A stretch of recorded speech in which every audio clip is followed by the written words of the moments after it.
One of the worst things that can happen to you as a business owner is for you to have worked so hard to produce a very unique, special product or service, and then your competitors come and just spy, look into what you're doing, and copy you. And sometimes they will do it better than you. What happens? Your advantage is eroded, and whatever benefit you would have gotten from such innovation and special thing you've produced, it's eroded. You won't benefit from it. You won't make a lot of money from it. That is a fundamental weakness that must be fixed. And that's the purpose of this video. Hi, I'm a maker of Glentop strategy, and my job is to arm you with strategic insights that will position you and your business to win for a long time. Stick around. So straight up, how to make your business difficult to copy. Now, when we talk about being difficult to copy, that's actually the essence of strategy, because strategy gives you an advantage. It positions you, gives you a special advantage that makes you win for a long time. So you're able to get an advantage and defend that advantage. Because if people can easily copy what you are doing, you can't defend that advantage for a long time. That means you are losing out. You will not be as profitable as you should be. Because when you have something different and unique, that's what will attract certain kinds of customers to you. That's all about strategy. Strategy are the choices that you make that place you at a position to win for a long time. Winning is profitability. Are you getting it now? So it's a very fundamental thing in strategic work and move that you are able to get an advantage and defend the advantage. So you build competitive advantage and you sustain it. So this video is about sustaining a competitive advantage that you have built. What are the techniques? What are the strategies? What are the moves? What are the tactics and the kind of thinking that you need to have for you to be able to defend and sustain whatever advantage that you have built into your business that gives you a favorable position before your customers? Are you getting it now? So there are 3 points we're going to be dealing with. The first one is that you need to clarify your strategic core. Now, what do I mean by this? Now, there are 4 generic kinds of strategies. Actually, there are 2 broad. The remaining 2 are just offshoots of those first 2. Now, you have what we call cost leadership. You have the second one called differentiation. Okay? What do we mean by this? Cost leadership is actually talking about the fact that in your industry, you are able to bring prices down. You're able to lower cost compared to your competitors. You're able to deliver the same products or services at a lower cost. That in itself will attract certain kinds of customers to you. It gives you an advantage. You are delivering similar services and products with your competitors, but you are able to do it at a lower cost than your competitors. Now, the other one is called differentiation, the other major generic type, whereby you are able to deliver premium services to your customers. But of course, it's at a higher cost. But they don't mind because of the quality and the advantage, the very high benefits they gain and performance. Okay? So it's about performance. That differentiation has to do with premium services, but very high performance. So there are certain kinds of customers that you attract when that is your strategy. You must be very clear on which one that you are doing. You cannot do both very successfully. Then the number 2 point is that you are going to map out your value chain mapping. There's a previous video that we talked about the value chain mapping in relation to systemizing your business. But the same value chain mapping is going to help you do a lot of things. Now, what do we mean by value chain mapping? Okay, you can check the previous video, explain everything there. Value chain mapping is just you looking at the different activities in we grouped them, okay? Primary and supporting activities. Primary, inbound logistics, operations, outbound logistics, marketing and sales, then service, customer service. Okay, so you map out all the activities in that chain. Okay, these are the activities that add value okay, to your customer, directly to your customer. So all of those activities, you map them out, arrange them, list them out, and begin to look at which particular activities contribute the most to this your strategic core, to give you that advantage of being able to do things at lower cost compared to your competitors. What exactly it's making? What are the things that you're doing there? And then you're able to identify what you are doing well, and then you strengthen it, or you identify things that are not in line with your strategic core, and then you have to eliminate those things. So it's like shining a light on everything you are doing. Okay, so that's one of the purposes of value chain mapping. That's one of the things you're going to do. So that leads us to the third major point that really helps you to prevent people from copying you, and that's designing your strategic fit. Now, what do we mean by fit?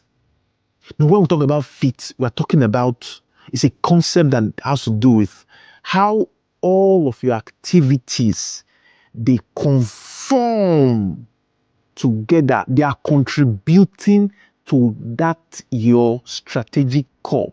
They are leading to that either low cost or differentiation. Let me give you an example. For example, you are a low cost hotel, okay? Low cost hotel. What you are able to do. When we mean low cost, we don't mean bad product. Oh, because this product is cheap, it doesn't mean that it's bad. For example, you have a ceramic mug, okay, and then you have a plastic mug. Plastic mug doesn't mean it's bad. It's not bad quality. It's just a lower, cheaper material. It was made with a cheaper material. Okay, but they serve exactly the same purpose. Exactly the same purpose. You get the same utility. Just that some people prefer mug. Just something like luxurious automobiles. Okay, in the automobile industry, you have Rolls Royce, Ferrari, Lamborghini. Those are luxurious, very expensive. You have things like Toyota. Toyota is far cheaper than Rolls Royce or Bentley or Lamborghini and so on. It doesn't mean that Toyota is bad quality, but the material they use in making it is a lot cheaper than the one those ones, even this leather seat, the kind of quality. You understand? So you're a hotel now, you look at all the things you're doing. As a hotel that is competing on low cost leadership, you're competing on cost leadership. And then you look at your interior decor made of very expensive materials. It means that you're not doing something where you must deal with that. Okay? Or you operate a restaurant, for example. You cook food, package it, and deliver to customers. And you are supposed to be doing it low cost, okay? Like low cost leadership, that's your strategic core. And you are using very expensive packaging to package the whole food and everything.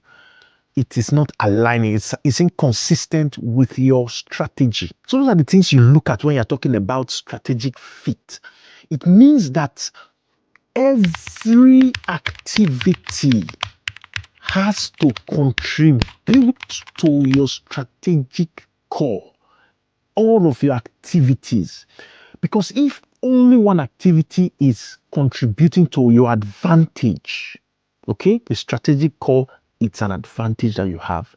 If only one or two of your activities it is easier to copy it. But if you have 25 different activities like this, processes that you identify, and each of them is contributing, each, one, two, they are all contributing. Someone cannot steal all of them. You understand? You are stealing the whole system.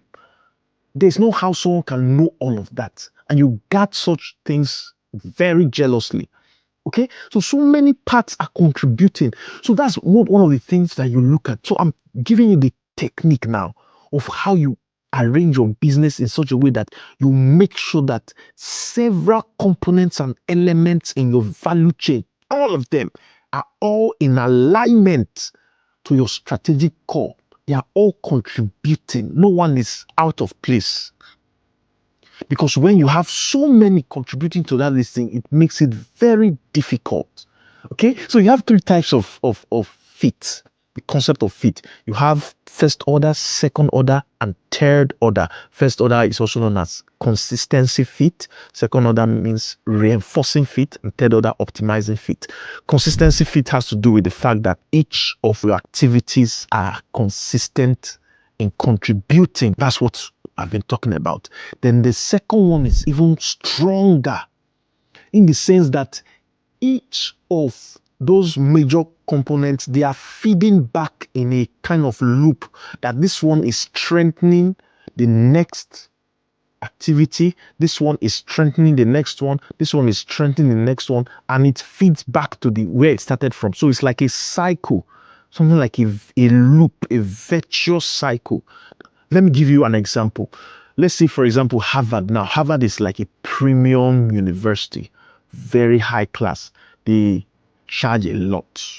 Okay? So, for them to keep charging a lot like that, they need to hire premium talent. In terms of the kind of lecturers that Harvard hires, they are top, very top in their field. Okay, and those people are paid a lot. So Harvard hires that top talent, and then Harvard also makes sure that they admit very top talent, people who are already doing well in their profession, in their academics, high first class, and they are contributing to society already. They are doing things, they are doing stuff. So those people have very high potential already. Okay, so those are the kind of people that Harvard admits. So those kind of high potential people, high talent, they are meeting top talent in terms of lecturers. So they merge together, and then when you come out from that Harvard, you are doing great things, which now adds to their reputation. That reputation is a selling point, it's an advantage for them. What Harvard is actually reputation. It's not really because Harvard is the one that is making people great. Those people they're already great in a certain way. They're already doing stuff. They're already shaking things. High potential. They already have very high potential. Okay? So they just add to it. And then they come out and they say their alumni, they start pointing to their products, their alumni, very high, successful people, which adds to their reputation, which makes them charge even more premium. So it attracts more people to them. When they see, oh, Harvard, look at the products of Harvard, very good. People want to troop there. Hey, they think it's Harvard that is really producing all these people. But the people were already good before they came. Then they now took the very best of the best lecturers to interact with them, add to them, and then they blossom even more. So they can now charge more and attract even more people. Do you see the loop? Each of them is strengthening each other. Let me give you another example. Amazon has different services. Now you have what they call Amazon Prime. That's for people that want better services, added services, and especially faster delivery. Okay? So they pay more. So it's subscription based. So those people, they pay more, and Amazon invests a lot in robotics. Robotics that makes the whole process faster. Okay, so they invest in a lot of robotics, and they are able to deliver faster. And because the customers enjoy that fast delivery, most times same day delivery or the next day, so they attract more customers that subscribe to that thing. So they now have even more money to invest in more robotics and all of that. They own those robotics. They are the ones that produce those robotics. Are you saying, are you getting it now? If you go to Amazon, you want to do research or to see what's going on, Amazon does not allow you to go in with phone. So everything you see about Amazon, you look at what is going on, they are the ones that released it. Nobody can video anything there. Are you getting it? Because they have specialized in developing special robots and a lot of their systems so much that you cannot easily copy it. It's so complex. Diverse connections of activities that are contributing to that special value they are offering to their customers. So it makes it impossible for you to copy them. You just cannot. Are you seeing the thinking? Are you seeing the logic, the reasoning, the technique of thinking when you are dealing with positioning yourself for advantage in the marketplace? Then the last one is optimizing your fit. That one is just tightening your process, cutting away efficiencies and making things more efficient and all of that, so that it becomes even harder. Okay, you have done consistency in aligning all your processes. You've done reinforcing that this one is adding to it, this one adding is reinforcing and making it stronger. Then you're now optimizing it. Once you've done all of these things, and of course you keep improving, I tell you, nobody can copy you. It makes it near impossible for any competitor to copy that special value that you are offering to your customer, that is making your customers prefer you. So it's like a jigsaw puzzle. You see this jigsaw puzzle of a puppy dog now. You remove one piece, you've not done anything. So it's not one piece. You have several pieces contributing to the whole picture, which is like the whole value.